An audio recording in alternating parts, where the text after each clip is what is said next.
Social corte black, no bank cheio de cash, moderno e elegante.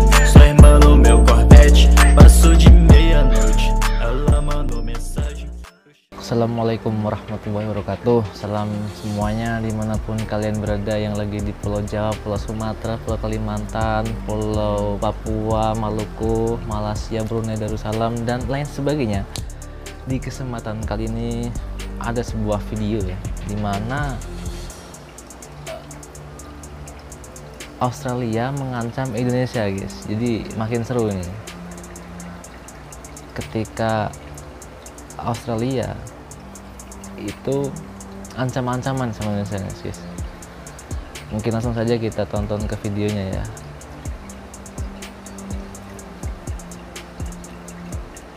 Nah, ini cuplikan videonya ya, dimana Pak Jokowi, negara Australia ini main ancam-ancam aja sama Indonesia. Ada apa dan PM Australia akan kunjungi Jakarta. Pemerintah Indonesia khawatir soal akuisisi nuklir.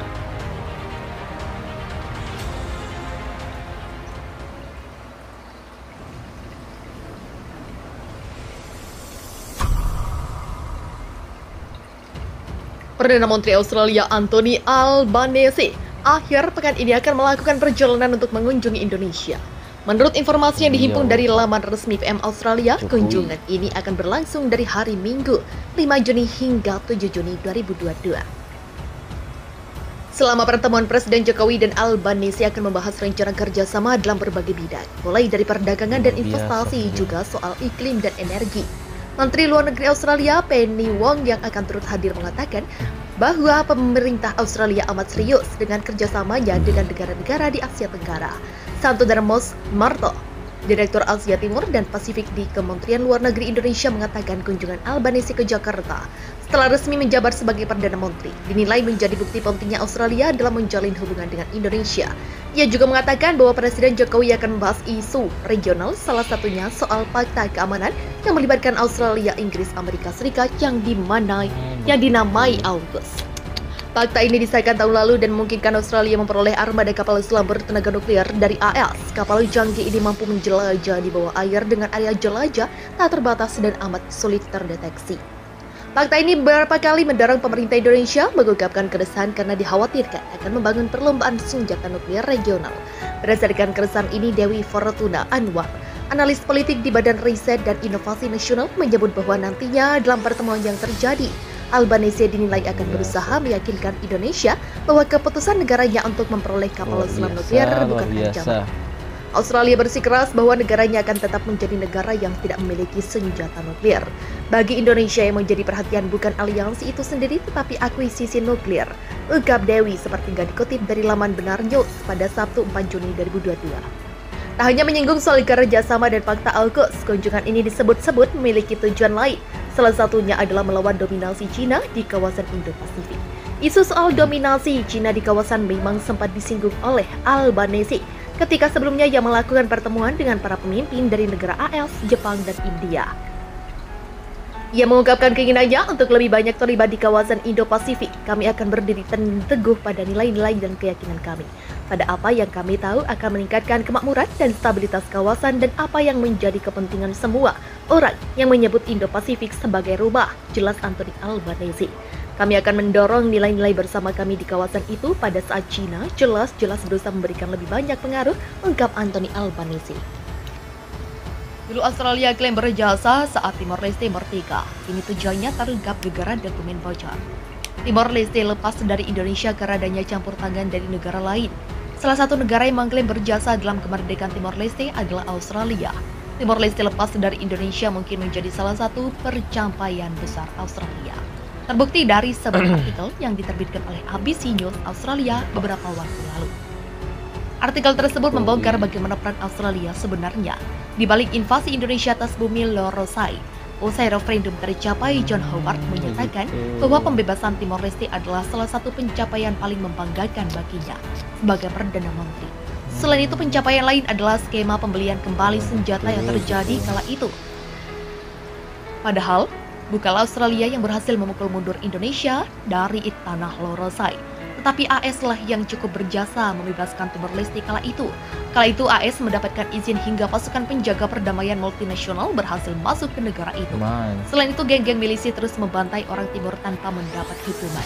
Dokumen-dokumen AS menambahkan konteks baru pada kabel diplomatik dan intelijen Australia yang bocor pada akhir 1999. Ternyata usai peristiwa bersejarah bagi Timor Leste tersebut, Australia secara konsisten melobi pengerahan pasukan penjaga perdamaian. Sebuah laporan di SIA adalah dokumen-dokumen AS yang diterbitkan menunjukkan bahwa militer Indonesia mendukung milisi pembunuhan di Timor Leste. Banyak laporan menunjukkan bahwa unsur-unsur militer Indonesia telah membantu atau bekerja dengan milisi pro-integrasi. Katanya, militer Indonesia pada tanggal 6 September 1999 bekerja secara terbuka dengan milisi untuk memaksa orang keluar dari Timor imbuhnya. Laporan SIA secara langsung bertentangan dengan komentar Menteri Luar Negeri Australia. Saat itu Alexander Downer pada tahun 1999, peran Angkatan Bersenjata Indonesia secara terang-terangan diremehkan dan diklaim hanya lebih nakal TNI yang bertanggung jawab atas kekerasan di Timor Leste. Melansir dari ABC News, ternyata bukan Australia yang telah memaksa Indonesia untuk menerima pasukan penjaga perdamaian yang kemudian Downer menolak klaim tersebut. Saya tidak punya waktu untuk membaca semua dokumen itu, tetapi asumsi Anda salah, katanya. Ada catatan panjang komentar Australia tentang peristiwa ini. Kami tidak pernah melobi melawan pasukan penjaga perdamaian, dan Anda tampaknya sama sekali tidak menyadari upaya besar yang kami lakukan pada tahun 1999 untuk membendung kekerasan di Timor Timur, termasuk KTT Bali dengan Presiden B.J. Habibie, katanya. Pada radio ABC pada Februari 1999, Downer mengutarakan bahwa pemerintah tidak dapat mengkonfirmasi laporan bahwa militer Indonesia mempersenjatai milisi di Timor Leste. Saat konferensi pers akhir bulan kala itu, ia menambahkan bahwa mendapat jaminan dari Menteri Luar Negeri Indonesia saat itu Ali Alatas bahwa Indonesia tidak mendukung milisi. Downer membuat komentar serupa beberapa minggu kemudian, setelah pembantaian di Likuija di mana puluhan orang tewas. Profesor Clinton Fernandez di Universitas NSW pada tahun 1999 menjadi analis intelijen utama untuk Timor Leste di Pusat Intelijen Gabungan Teater Australia di Sydney. Dia mengatakan, sikap Australia pada saat itu memiliki efek memberikan perlindungan diplomatik untuk kegiatan militer Indonesia. Howard dan Downer berusaha keras untuk membebaskan TNI, katanya.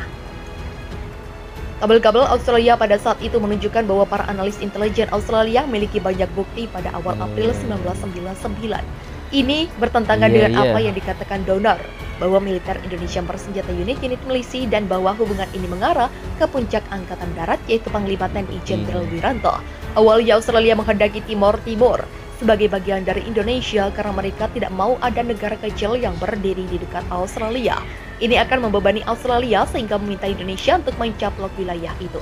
Namun sejak PBB mendekat Indonesia, Australia dipaksa menjadi salah satu pasukan perdamaian yang dikirim untuk mengamankan situasi Timor Leste bertentangan dengan keinginan awal. Dulunya sumber uang ini jadi daya tarik Timor Leste, tapi kini malah jadi malapetaka. Pihak dikecam dunia karena beri dampak buruk pada lingkungan. Lebih parah endingnya, negara itu terancam bangkrut karena masalah ekonomi.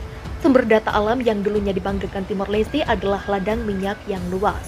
Hanya saya karena pengelolaan yang buruk, negara akhirnya mengalami kerugian besar. Tidak hanya dari segi ekonomi, tetapi juga menyumbang masalah untuk iklim dunia serta pengerusakan lingkungan massal. Dilaporkan oleh Biro Independen Lao Hamut, Timor Leste sepakat untuk proyek penangkapan dan penyimpanan karbon oleh Santos di ladang minyak Bayu Undan di lepas pantai Timor Leste. Berdasarkan kesepakatan tersebut, Timor Leste nantinya mengimpor limbah dari Australia yang digambarkan sebagai kolonialisme karbon.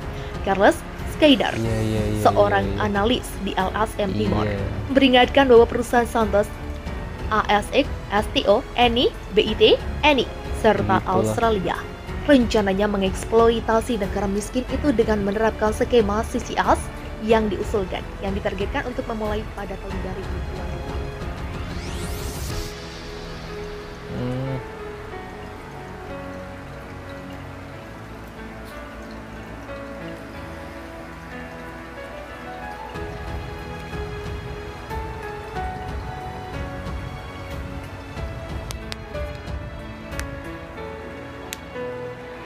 Luar biasa.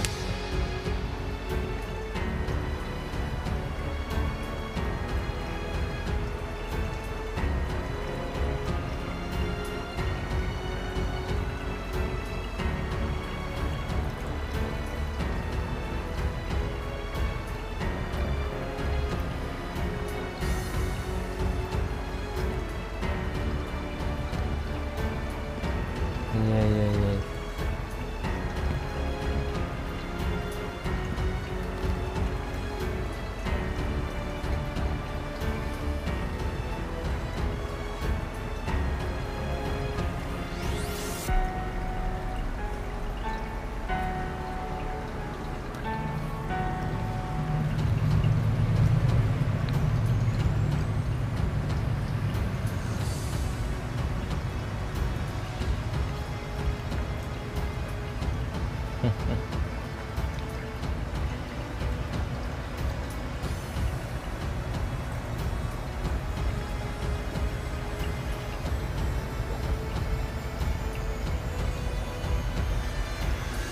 Bu Presiden,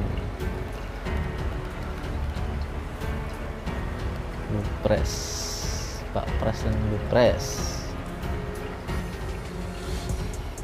Nah, mungkin begitu ya. Ada video Australia mengancam Indonesia, guys. Kita telah nonton bareng, nonton bersama, kira-kira begitu. Mungkin itu dari saya. Kita lanjut ke video selanjutnya ya. Assalamualaikum warahmatullahi wabarakatuh.